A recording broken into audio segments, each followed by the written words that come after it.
dre, nakapasok na tayo. Dadaan muna tayo ng clinic.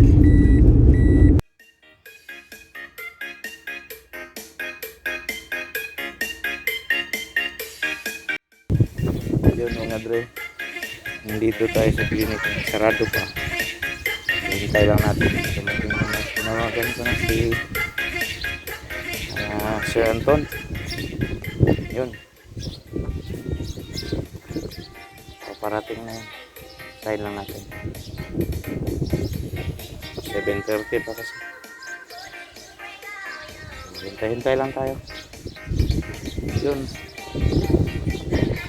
ito dito, bago ka makapasok ng gate, kailangan may gate pass. Tapos ang gate pass, dadaan ka ng clinic for evaluation. Yun, tapos bago tayo makapasok pa doon, may gate pa doon.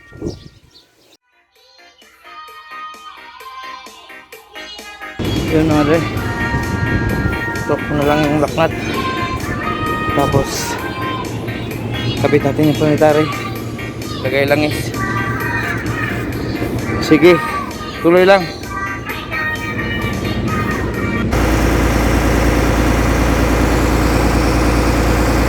Alis natin yung park kasi offset yung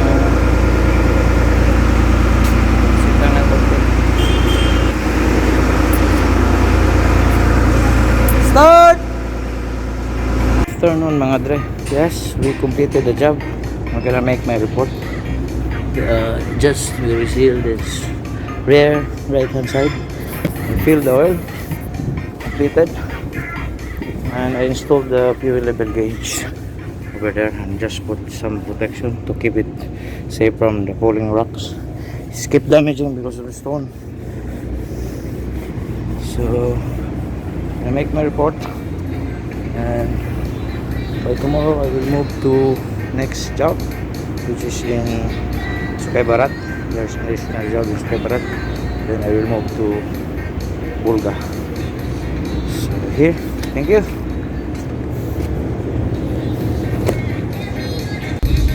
Yan mga dre, tapos na natin yung trabaho, pauwi na tayo.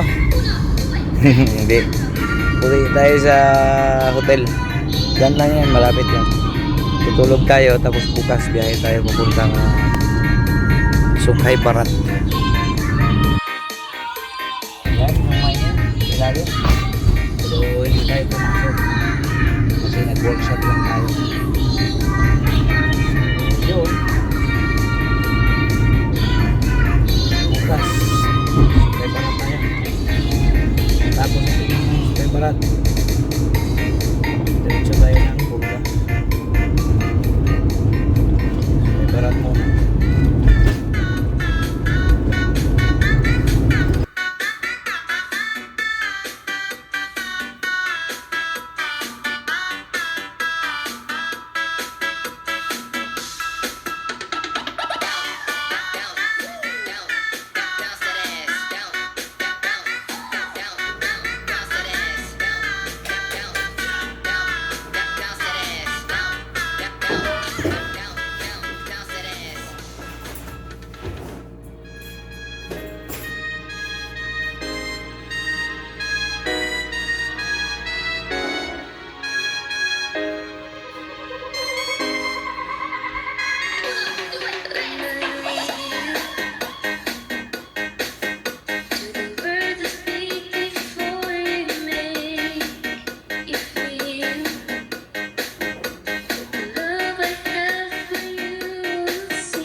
Yun mga dre, malapit na tayo sa Sukay Barat. Kita ko na yung mountain na flat dito.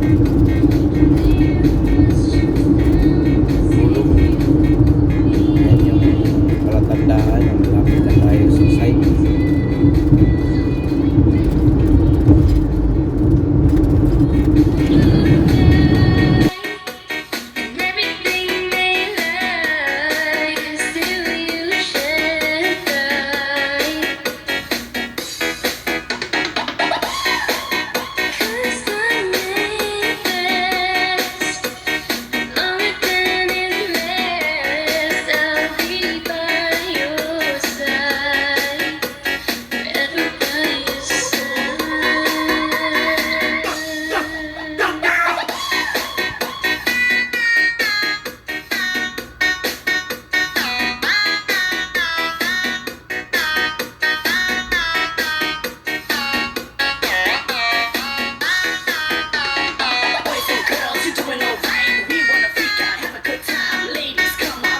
Sonia.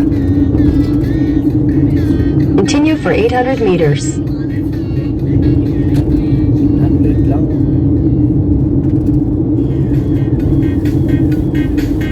Sa tapat mismo nung putok. In 600 meters, keep right at the fork to continue toward Route 7077. Yes, ma'am. Huwag ka na maingay, ma'am. Maingay ka masyado. Sobrang... Keep right at the fork. Tingnan mo, nagsasalita ka pa rin. Sinabi ko lang huwag ka na maingay.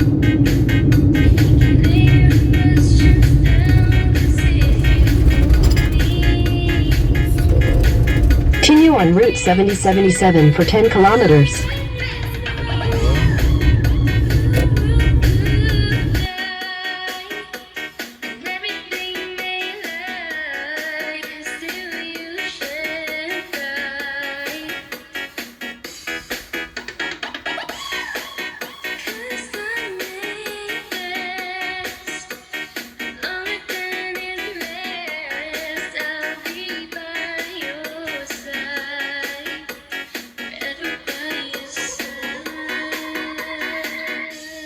Ayun mga dre,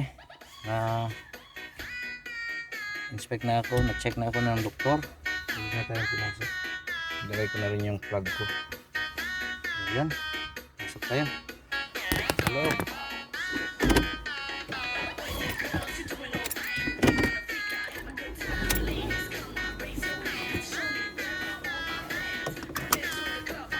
Let's go.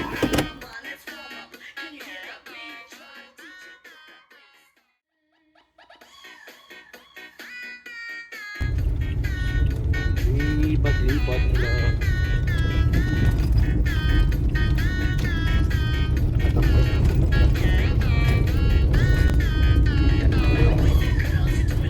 Workshop.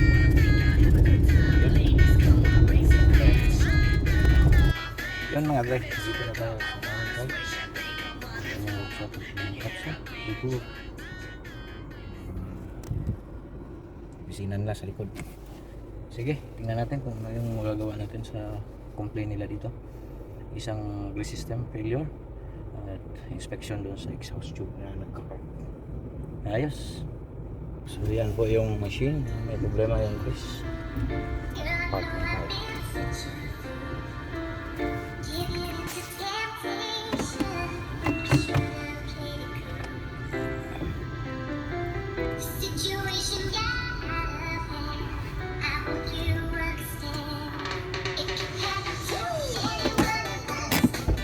Okay. Check in. Dito na tayo. Okay. The machine now. It's ready to start. Something wrong with it. Let's get ready. Let me roam around first. Check it. Lock it.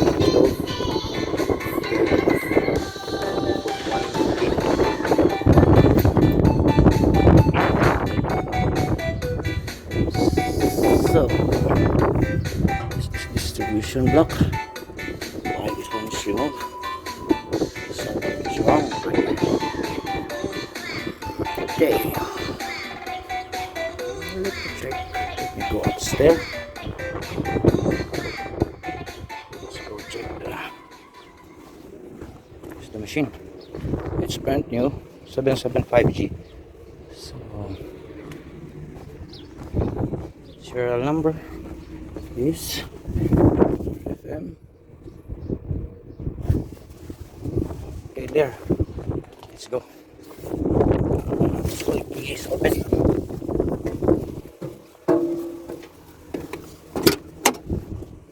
What's wrong with you?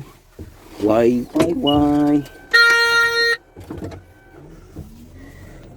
Let's see the hours. It's 1352.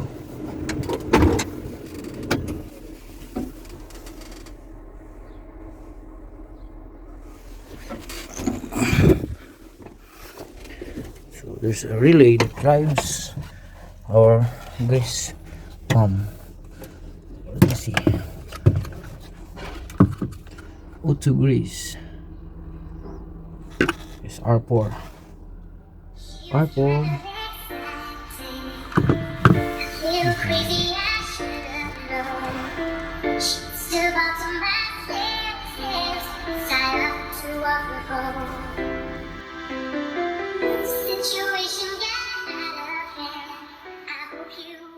Yes, over here in the pump, this is the distribution lines from here. Pops up, is the pressure was. You see the discharge pressure was. So you can see leakages. Let us check the wires.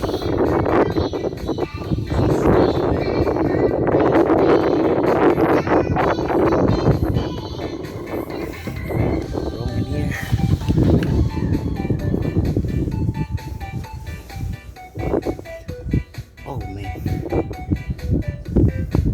See the pump? Going to the distribution line. Mga dre, kain daw muna. Alas 12 na dito. So, kain muna tayo. Kita natin yung machine. So, walang problema yung electrical. Check ko yung relay, yung fuse. Problema lang yung distribution. So, tingnan natin, linisin natin yung mga distribution. Oops. Doon yung problema. So, ayos. Kain muna dito sa camp. Ito mga dre, dito tayo sa camp ng Buto. Kain tayo. Yes mga dre, tapos na tayo ng halian. Alas 12:45. So, balik tayo doon sa workshop para umpisahan na natin yung trabaho. Wala. Sige mga dre. Dito tayo. Tapos na kumain. Busog na kita. So, naka-uninstall po yung Autolube. Tapos yung configuration code nasa number 2. Nilipat ko sa 1. Ito yung nangyayari.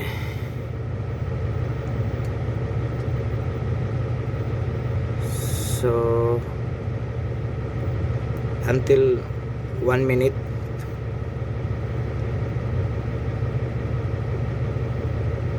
Tingnan natin. Dapat mag-grease siya in 1 minute. Hintayin natin. Interval is 60, duration 700 seconds. Yes, good afternoon mga dre. Natapos natin yung inspection ng 775. Nagkaroon ng grease system. Tingnan nyo, tuyong-tuyo lahat yan, pati yung joint ng A-frame, differential housing support. Naku, walang grasa yung pin doon na self-aligning bearing. Nakadelikado. Ang problema, walang problema yung electrical garden relay fuse papuntang motor, electric motor para sa pump ng grease. Problema doon mismo sa pump, may circuit board o control. Walang discharge yung line A.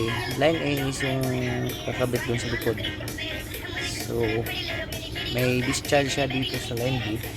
It's a twin pump inside, pero isa lang yung meron, pero ang hina pa. So I recommend to replace the entire grease pump assembly, and I will move to hotel tonight, and tomorrow I will go to Bulbasan. That's all my friend. I'm going. So this is the site. We're here again. Bye.